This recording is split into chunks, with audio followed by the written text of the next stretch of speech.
Your son is out there, alone. Your son is out there alone. The words hit Dominic Voss like a ghost he buried years ago. In a room dripping with power and silence, Lily Bennett, a waitress no one notices, steps too close to a man no one dares approach, carrying a truth that shouldn't exist. Weeks earlier, she found a boy hiding behind a diner dumpster. Green eyes, careful silence, a name he said like it mattered, Luca. But when a car came for him, he didn't run. He hid behind her. And if you feel what this is building toward, hit subscribe and tell me, who was Luca really running from? Now here's what really happened. Your son is out there alone.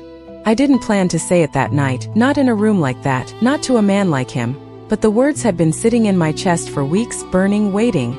And when I saw him standing there under the crystal chandeliers like he owned the air everyone else was breathing, I knew there wouldn't be another chance. The ballroom smelled like expensive perfume and polished marble, the kind of place where a single watch cost more than I made in a year, and I moved through it quietly with a silver tray. Balanced in my hands, refilling glasses, avoiding eye contact, pretending I didn't feel the weight of a world that was never meant for someone like me. My name is Lily Bennett, 24, waitress, double shifts, student loans I couldn't even think about without feeling sick, and none of that mattered the moment he walked in. Dominic Voss didn't need an introduction, not here, not anywhere. People shifted before he even reached them. Conversations softened, laughter dimmed like the room itself understood something I didn't, something dangerous and controlled and absolute. I kept my head down at first, that's what you do, you stay invisible. But then he stopped near the center of the room and for a second, just a second, his eyes lifted and swept across the crowd. And when they passed over me, I felt it like being seen and measured in the same breath. I told myself it meant nothing, that men like him didn't notice girls like me, that whatever I was about to do was a mistake I couldn't take back. But then I remembered the boy, the way his small hands had clung to my sleeve, the way he looked at me like I was the only safe thing left in the world. And suddenly the music, the laughter, the entire night felt wrong, like a lie I was helping maintain by staying silent. I set the tray down before I could change my mind, my fingers trembling just enough that I had to steady them against the table. And I walked toward him, each step heavier than the last. Heels clicking against marble that echoed louder in my ears than the orchestra playing somewhere behind me. No one stopped me, which somehow made it worse, like I was walking into something I didn't understand, like crossing a line that couldn't be uncrossed. When I reached him, he didn't look at me right away. He was speaking to someone in a low voice, controlled, precise, the kind of voice that didn't need to be raised to be obeyed. And I almost turned back, almost convinced myself that I was wrong, that this wasn't my place. But then he turned just slightly, and those eyes met mine. Again, sharper this time, more focused, like he was already trying to figure out why I was standing there. I leaned in before I could lose my nerve, close enough to smell the faint trace of something expensive and clean, close enough that no one else would hear, and I whispered the words that changed everything. Your son is out there alone. And for the first time since I'd seen him, Dominic Voss stopped moving, not dramatically, not enough for anyone else to notice, but I saw it, the way his breath caught, the way his hand tightened just slightly around the glass he was holding, the way something in his eyes flickered and vanished so fast I might have imagined it. Except I didn't imagine anything that night, I couldn't afford to. Because the moment those words left my mouth, I knew I had stepped into his world, and people like him didn't let things go once they mattered. He did not react the way normal men do when they hear something impossible. He did not raise his voice or demand answers. He simply looked at me, really looked at me this time, and the air between us shifted in a way that made my heartbeat stumble, like I had just stepped into a current that was stronger than I could fight. For a long second, maybe two, neither of us spoke, the noise of the ballroom fading into something distant and hollow. And then he moved, not fast, not aggressive, just precise, his hand lifting slightly as if he were adjusting his cuff. But I noticed how two men in dark suits immediately changed position, closing off the space behind me without touching me, without making a scene, just enough to make it clear that leaving was no longer my decision. Say that again, he said quietly, his voice even, controlled. But there was something underneath it now, something sharper, something that had not been there before, and I swallowed, forcing my voice to stay steady even as every instinct told me to run. Your son, I repeated, softer this time, because saying it too loud felt dangerous in a way I could not explain. He is alive. The words hung between us like something fragile and irreversible, and I watched the smallest shift in his expression. Not disbelief, not anger, something closer to calculation, like he was already rearranging pieces in his mind. searching for where this could possibly fit. He glanced past me briefly, just a flick of his eyes, and that was enough. One of the men stepped closer, not grabbing me, not forcing me, just guiding, a silent instruction, and before I realized what was happening, I was being led away from the center of the room, through a side corridor I had not even noticed when I arrived, the music fading completely now, replaced by the quiet hum of air conditioning and the distant clink of glass. My hands felt cold, my pulse too loud in my ears, but I kept walking because stopping did not feel like an option. The room they brought me into was smaller, private, dimly lit with soft amber light that made everything feel heavier, like time slowed down inside it, and when the door closed behind us, the world I knew was gone. Dominic stepped in last, the door clicking shut with a finality that made my chest tighten, and for the first time since I had spoken, I felt something close to fear, not because of what he might do, but because of what I had just set in motion. He did not sit, did not pace, he simply stood there a few feet away, watching me with an intensity that made it hard to breathe, and when he finally spoke again, his voice was lower, quieter, like he was choosing each word carefully. "People have tried to get my attention before," he said, his gaze never leaving mine. "They usually regret it." It was not a threat, not exactly, but it did not need to be. The meaning settled into the room on its own, and I felt my fingers curl slightly at my sides as I forced myself to hold his stare. "I am not people," I said, surprising even myself with how steady I sounded, because I knew if I hesitated now, if I showed doubt, everything would fall apart. Something flickered in his eyes again, faster this time, almost like recognition of something he did not expect, and then he took one step closer, closing the distance just enough that I could see the fine details of his expression, the tension held tightly beneath control. "Then tell me," he said, his voice barely above a whisper. "Now, how you know something that should not be possible?" And for a moment I thought about lying, about softening the truth, about finding a way out, but the image of the boy came back to me, the way he had looked at the door like he was waiting for someone who never came, and I knew there was no safe version of this story. "Because I met him," I said, and this time I did not look away. I expected him to interrupt me, to shut it down before I could say anything else, but he did not, and somehow that was worse, because the silence he gave me felt deliberate, like he was weighing every word before I even spoke it. His eyes narrowed just slightly, not in doubt but in focus, and I realized he was not deciding whether to believe me. He was deciding what believing me would cost. "Where?" he asked, the single word landing heavier than anything he had said so far. And I took a breath. That did not quite steady me.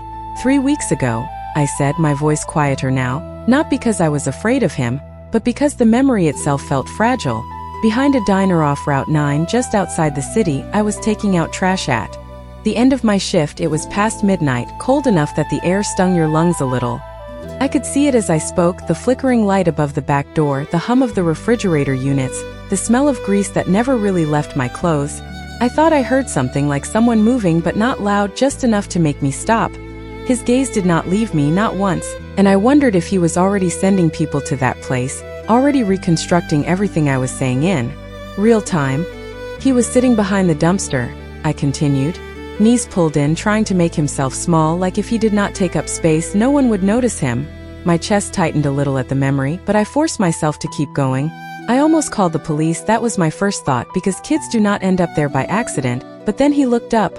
I paused just for a second, because that part still felt unreal, even now.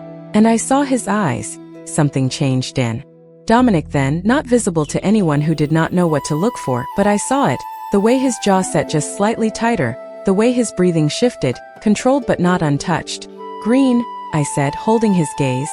"Not just green, the same shade as yours, the same way they catch the light, like they are almost brighter than they should be."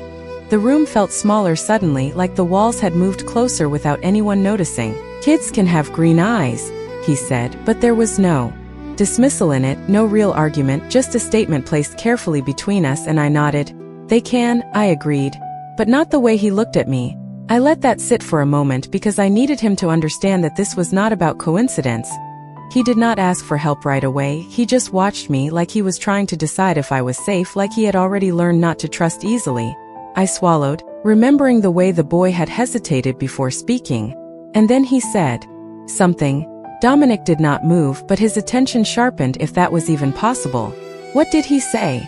he asked, and this time there was something in his voice, not emotion exactly. but something closer to urgency, buried deep under control. I exhaled slowly because this was the part that mattered, the part that had made me walk across that ballroom tonight. He said he was not supposed to be there. I answered. He said he got separated, that someone was supposed to come back for him, but they did not. I watched his reaction carefully, every micro movement, every shift, because now I understood that this was not just about telling the truth. It was about proving it. And then, I added softer now. He told me his name.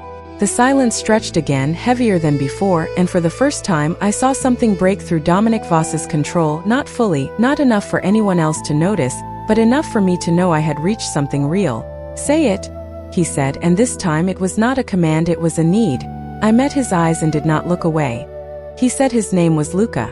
The name did not echo in the room, it settled, heavy and precise, like something that had been waiting to be said for years, and I watched it land in him, not on the surface but deeper, somewhere I could not see but could feel in the way his posture shifted by less than an inch.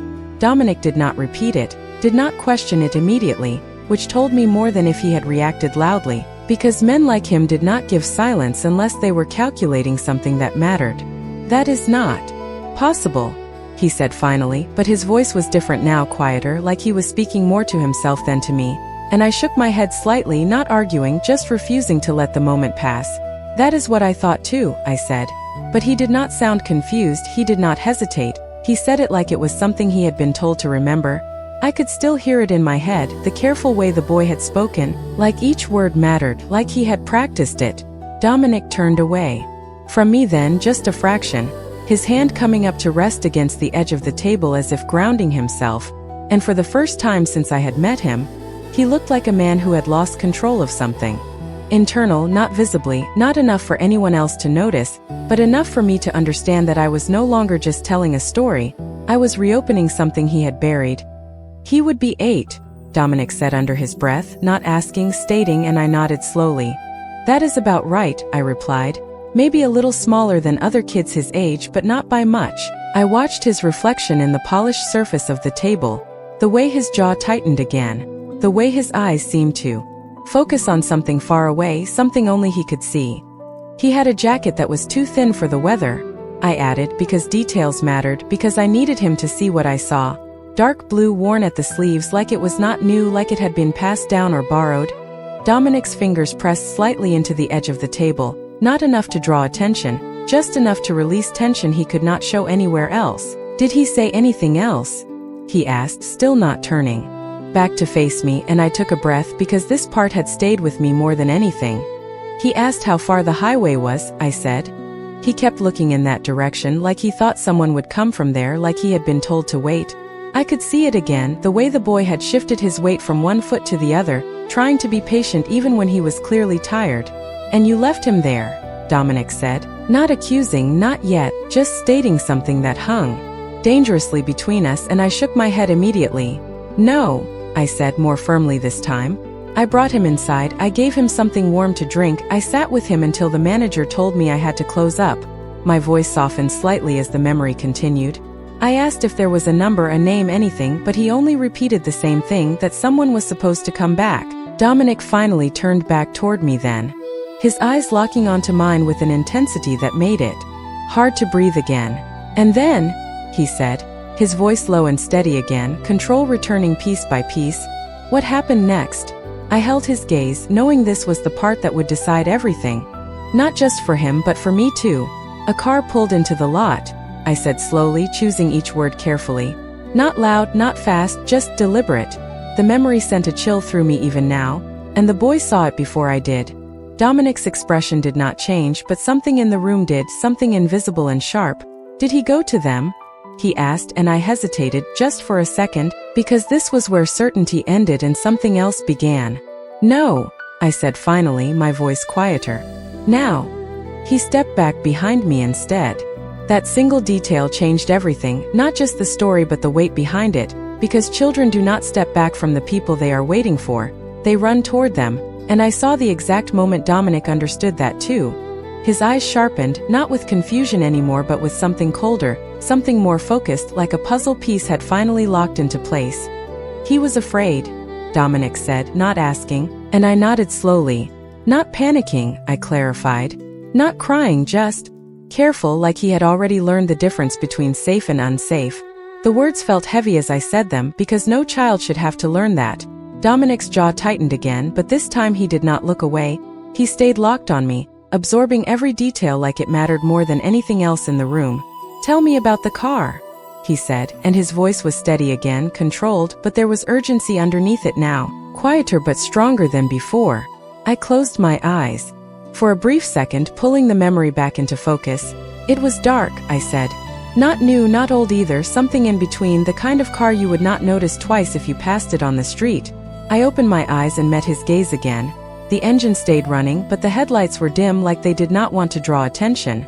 Dominic did not interrupt, did not react outwardly, but I could see the calculation happening behind his eyes, mapping possibilities, eliminating variables. "The driver did not get out right away," I continued. "They just sat there for a few seconds, long enough that it felt intentional, like they were watching, waiting." The room felt colder now, or maybe it was just the way the memory settled deeper into me. "And then," I added, my voice quieter without meaning to be, "the passenger door opened." Dominic's fingers curled slightly at his side, the smallest movement, but it did not escape me. "Did you see their face?" he asked, and this time there was something sharper in his tone, not impatience but precision. Like this detail mattered more than the others. I shook my head. "Not clearly," I admitted. "They stayed mostly in the shadow, but I could tell they were watching him, not me, not the diner, just him." I paused, remembering the way the boy had shifted behind me, the way his hand had gripped the back of my sleeve just slightly, enough for me to feel it but not enough to draw attention. "He did not move," I said. "Even when they stepped closer, he stayed behind me." Dominic exhaled slowly, almost imperceptibly, but it carried weight, like he was holding back something bigger than the room could contain. "What did they say?" he asked. I hesitated again, not because I did not remember, but because the words felt strange even now. "They asked if he was mine," I said, and the silence that followed was different, heavier, sharper, like the room itself was reacting. Dominic's eyes flickered, just for a fraction of a second, and I knew that detail had landed exactly where it needed to. "And what did you say?" he pressed. I held his gaze steady now because this part mattered. I said, "No," I answered. And then I told them he was not going anywhere until someone proved they were supposed to take him. The words sounded braver now than they had felt in the moment, but I remembered the way my voice had not shaken, the way something in me had refused to step aside. Dominic watched me for a long second, longer than any before, and this time there was no calculation in his expression, just assessment, like he was seeing me differently now. "And they left," he said, more statement than question. I nodded slowly. "Eventually," I replied, "but not before making it clear they would come back." I let that sit between us because it mattered, because it changed everything. Dominic's posture shifted again, subtle but undeniable, the kind of shift that meant a decision had been made. "Where is he now?" he asked, and this time there was no distance left in his voice, no detachment, just something direct and undeniable. I did not look away. "That is why I came tonight," I said quietly.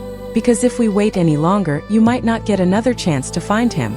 For a moment nothing moved, not the air, not the light, not even him, and I realized I had just crossed the last line between being a stranger and becoming part of whatever this was. Dominic Voss did not hesitate often, I could tell that much, but when he did, it meant something irreversible was about to follow. He reached into his jacket slowly, not threatening, not rushed, and pulled out his phone, the screen lighting his face just enough to sharpen every angle, every line of control he had built over years. He did not look away from me when he spoke. "Find everything connected to Route 9, every camera, every report, every call within a 10-mile radius over the last month." His voice was calm, but it carried weight, the kind that moved people without needing repetition, and somewhere beyond that door, I knew someone had already started running. He lowered the phone without waiting for confirmation, because men like him did not need it. And for the first time since I walked into that room, I understood the scale of what I had just triggered. "You said they would come back," he continued, his gaze returning fully to me, sharper now, more direct. "How long did they wait?" I swallowed, replaying the moment again, forcing myself to stay precise. "About 3 minutes," I said. "Long enough to make it clear they were not in a hurry, like they believed they had time." Dominic's jaw tightened slightly at that, not anger, something colder, something more strategic. "And after they left," he pressed. What did you do? I took a breath because this part had stayed with me in a different way, heavier, quieter. I did not let him go, I said. I locked the back door. I told my manager there was a problem with the trash area so no one would come out, and I stayed with him until closing. Dominic watched me closely, not just listening, evaluating, like he was measuring the decisions I made against something only he understood. He fell asleep for a while, I added, my voice softer now. Just sitting there in the booth like his body finally gave up after holding everything together too long. I could still see it, the way his head had tilted slightly, the way his hand had stayed wrapped around the cup I gave him like it was the only solid thing he trusted. Dominic exhaled slowly, and this time I saw it more clearly, not loss, not yet, but the edge of something that could become it. And when he woke up, he asked, quieter now, was he still waiting? I nodded. Yes, I said. But not the same way. He was watching the windows more, like he expected them to come back sooner. The room felt tighter again, like every detail I gave him pulled something closer to the surface. Dominic stepped past me then, just slightly. His movement controlled but purposeful, like he was already shifting from listening to acting. We are leaving, he said, not to me, not entirely, more like a decision spoken into existence, and the door behind me opened almost instantly, one of the men stepping in without hesitation. The car is ready, the man said quietly, and Dominic gave a small nod before his attention returned to me. You are coming with me, he said, and it was not a question, not even a command, it was simply the next step, like everything else no longer mattered. I should have hesitated, should have asked something, anything, but I did not, because the image of that boy sitting alone in that booth overrode everything else. I know where he might be, I said, and for the first time since I met him, Dominic did not respond immediately. He just held my gaze for a second longer than before, and something in that look shifted, not fully, not enough to trust, but enough to change the direction of what came next. Then do not let us lose him again, he said quietly, and this time there was no distance left in his voice at all. The hallway outside felt colder than before, or maybe it was just the way everything inside me had shifted, because once you step into a moment like that, nothing feels ordinary anymore. I followed him without thinking, past the muted glow of the ballroom, past conversations that continued like nothing had changed, like the world had not just tilted on its axis for one man and one decision. The night air hit harder when the doors opened, sharp and clean, and the black car waiting at the curb looked exactly like the kind you do not question, the kind you get into because someone like him expects you to. Dominic did not slow down, did not look back. He moved like time had become something he could not afford, and I matched his pace, my steps quicker than they should have been, my heartbeat keeping time with something I could not name. The door opened before we reached it, and I slid into the back seat, the leather cool against my skin, the faint scent of something expensive filling the space. He followed a second later, the door closing with a quiet final sound that felt louder than anything else that night. For a moment, neither of us spoke, the city lights passing in long streaks through the tinted windows, the engine low and steady beneath us. Start driving, Dominic said, and the car moved immediately, smooth, controlled like everything else around him. I watched the streets blur past, familiar at first, then less so, until the city began to thin out, buildings giving way to darker stretches of road, and I realized we were heading exactly where I had hoped we would go. Tell me everything you did after they left, he said, his voice cutting through the quiet, still calm, still controlled, but closer now, like the distance between us had narrowed without either of us acknowledging it. I nodded slightly, even though he was already watching me, already waiting. I did not trust that they were gone, I said. So I kept the lights low, locked every door, and stayed inside with him until the morning shift started to come in. I could see it again, the early light creeping through the front windows, the way the world outside started to move like nothing unusual had happened. He did not want to leave at first, I added. He kept asking if we could wait a little longer, just in case. Dominic's expression did not change, but I could feel the tension beside me, quiet but constant. And then, I continued, when people started coming in, when it was no longer just us, he changed. I paused, searching for the right way to explain it. He got quieter, more careful, like he understood that more people did not mean more safety. The words hung there, heavier than I expected, because they carried a kind of awareness no child should have. Dominic leaned back slightly, his gaze shifting toward the window for a brief second before returning to me. Did he leave on his own? He asked, and I shook my head. No, I said, I made that choice. I held his gaze steady now because this part mattered too. I could not keep him there, not with customers coming in, not with staff asking questions, so I told him we were going somewhere safer. Dominic's eyes narrowed slightly, not in doubt but in focus. And he believed you, he said, and I nodded. Not right away, I admitted. But he followed me. I felt that moment again, the small hand slipping into mine, hesitant but real. We walked out the front, into daylight, into a world that looked normal again, and that is when I realized something. Dominic did not interrupt, did not rush me, he just waited. He did not know where to go, I said quietly. Not a street, not a name, nothing, just that he was supposed to be somewhere else with someone who never came back. The car slowed slightly as we approached a familiar turn, the sign for Route 9, appearing ahead, and I felt my chest tighten just a little. So I took him with me. I finished, and this time Dominic did not look away, did not blink, just absorbed it. The full weight of what that meant settling between us as the road stretched out in front of us, leading straight back to the place where everything had started. The road stretched out in front of us, dark and quiet, the kind of highway that feels longer at night, like it carries more than just distance. And I watched the familiar signs pass by one, each mile bringing us closer to a truth I had been holding alone for too long. Dominic had not spoken since I told him I took the boy with me. And the silence between us was not empty, it was full, heavy with everything he had not said, everything he was choosing not to show. I kept my eyes forward, tracking the turns from memory, the same route I had taken that morning when the sky had been pale and uncertain, when everything still felt like a question instead of an answer. Where did you take him? Dominic asked finally, his voice low but steady, and I pointed ahead, toward the next exit. About 2 miles off here, I said. A place most people do not notice unless they are looking for it. The car slowed slightly as we approached the ramp, the tires shifting onto rougher pavement, and I felt my chest tighten again, not from fear, but from the weight of what came next. It is not a shelter, I added. Not officially, just somewhere people go when they do not have anywhere else. Dominic's gaze flicked toward me briefly, sharp and assessing, like he was recalibrating the picture in his head. You trusted them, he said, not accusing, just stating, and I shook my head. I trusted him, I corrected softly, and he trusted me enough to follow. The words stayed between us as the car turned onto a narrower road, lined with low buildings and dim lights that flickered in uneven patterns. I could see it now, the small structure at the end of the block, the faded sign above the door barely visible in the dark, the same place I had stood that morning with a child who did not know where he belonged. Stop here, I said, and the car slowed to a quiet halt across the street, the engine idling softly. For a second, neither of us moved, and then Dominic reached for the door handle but paused, his hand still for the briefest moment, like he was holding back something he did not usually have to face. When you left him, he said without looking at me, did he ask you to stay? The question was quiet, almost lost under the hum of the engine, and I felt something in my chest shift at the memory. He did not ask, I said, my voice just as soft, but he looked at me like he wanted to.